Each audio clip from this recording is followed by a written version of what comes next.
Trevs Hockey Show and Trev TV. This one's being cross-branded. I'm the Trev. It's too sweet. Anyway, it's been 10 years, and this topic sucks. Not because of what it's about, but because of the fact that it happened. The fact that it's part of history, and the fact that we're here talking about it 10 years later. Can't tell by the title, can't tell by the intro, can't tell by the jersey. Talking about the 10-year anniversary of the Lokomotiv Yaroslavl airplane crash. I can tell you in 10 years it hasn't really sunk in, hasn't really made it any easier. But it happened, it's a thing, and we're going to talk about it.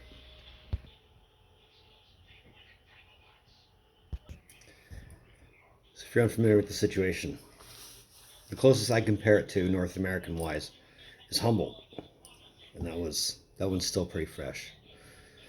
But September 7th, 2011, Yaroslavl was on its way to Minsk to open the 2011-2012 season, at least for themselves. The regular season already started. Salavat and Atlant were playing the rematch from the Gagarin Cup finals, and that game got called halfway through the second period. But what happened, essentially due to poor pilot error, and I'm not going to sit here and criticize a lot of things. I'm not even going to go into full depths onto how this all happened, but due to severe pilot error and severe mechanical maintenance or lack thereof, plane ended up shooting past the runway, lifting off late, jumping off of a tower mast, and crashing into the Volga River, or at least at the bank of the Volga River. Of the 45 on board, initially the first 43 were gone. All that was left was a survivor from the team and a survivor from the crew, and unfortunately for Alexander Galimov, the lone survivor of the team, he passed 5 days later. So of the 45, one survivor, and it's not of the team, it's of the flight crew.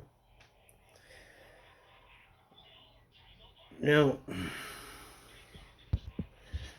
the ultimate repercussion, the ultimate thing aside from 44 unnecessary deaths, is Lokomotiv had to pull out for that season. They couldn't compete at a professional level. They still had a junior team that could play, but as for a main team themselves, they had to withdraw for the season. Which sucked because you've created an imbalance, especially with the schedule alive. But the immediate result is the KHL got a couple days off before they restarted. Here's a list of everybody that was involved as far as the team's concerned. As you can see, the old former NHLers are bolded.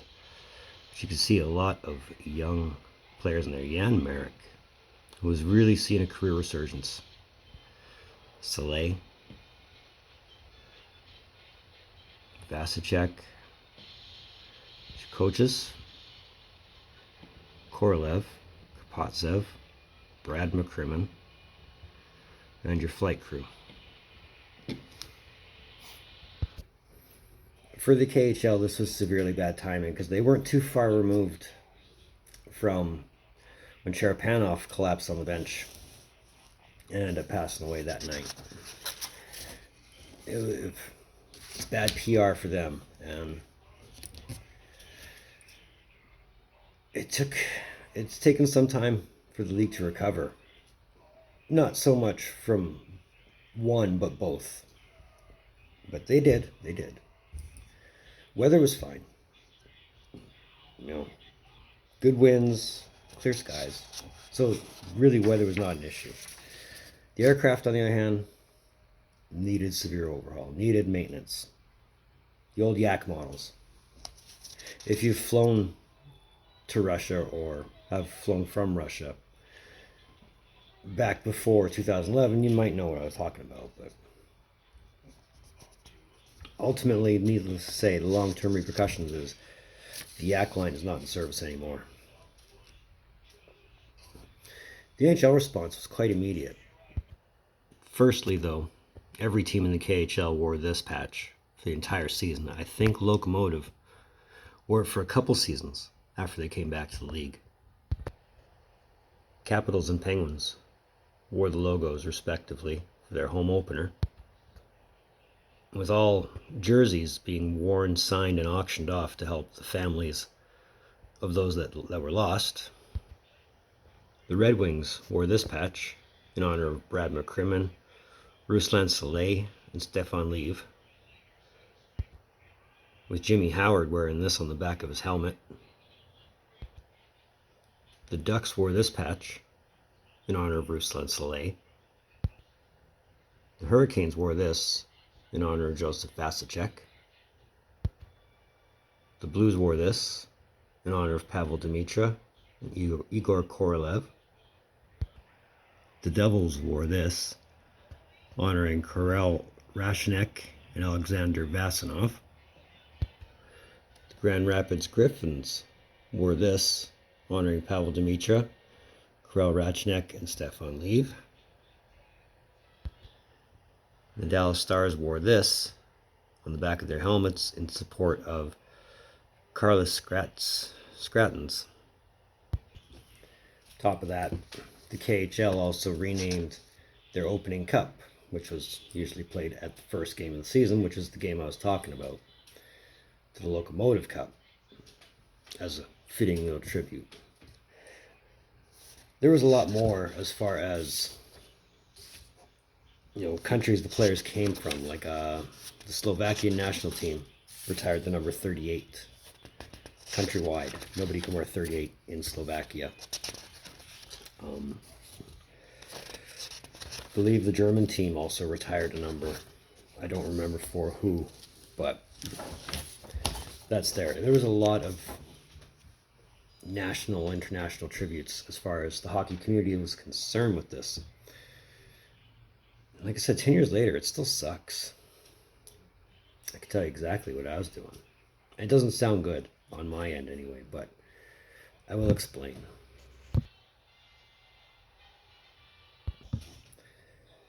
So, the day this happened, I was working graveyards, night shifts, working at night till the morning. So, once I got home, it was lights out.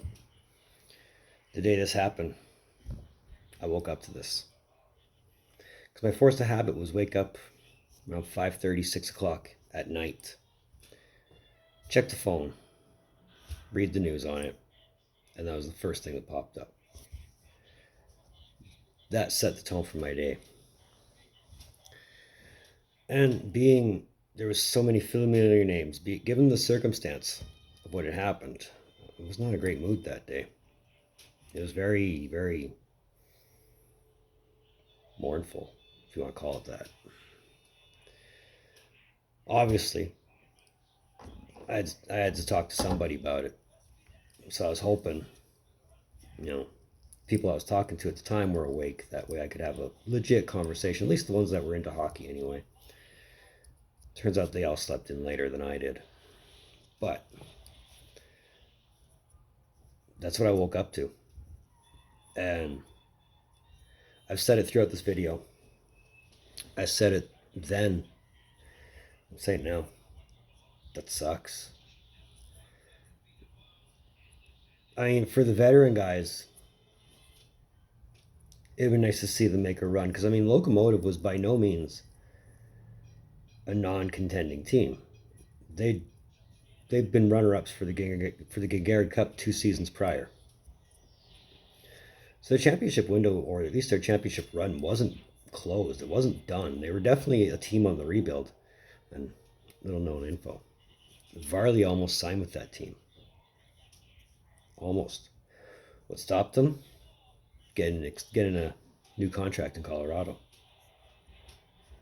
So, the things you could have done that you're glad you didn't. For the veteran guys, it would have been nice to see them make a good deep playoff run. For the younger guys, though, the 18, the 21, the 23-year-olds. It's a lot of life that they never got to experience. I mean, the fact that the team was able to recover from this at all is amazement in itself. The fact that the league was able to sustain it. Because, I mean, Lokomotiv is one of their charter clubs. It's one of their better selling clubs. There's nothing short of amazing. But it was a rough day.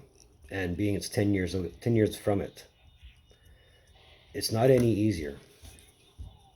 Again, the fact that it even happened is what makes it the worst part of all. But it's a thing, it happened, and I don't know about you, but 10 years later, I still haven't forgot. I don't know if I ever will.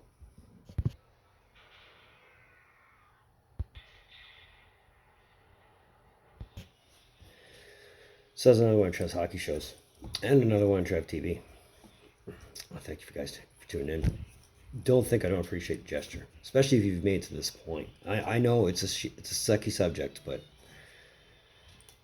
I thought it'd be worth talking about, even if it was 10 years past the fact. But so it's off our chest now, right? That's why you're here. No matter what channel you're on, if you're on the main channel, if you're on the hockey channel, hit that like button. And if you're here on both channels, hit that red button that says subscribe. You know you want to. I know I want you to. We're so close to 100 on both. So let's make it happen. Subscribe makes you feel good. So let's do it up. All the socials in the description down below. Moving forward. For the main channel, well, there's another one of these types of things that I don't know what good me talking about it will do, but I might just talk about it anyway. For the hockey channel, well, I'm probably going to get back on some projects I got on the go. But either way, at any time, and in between time, be looking for more videos from the Trev. Later.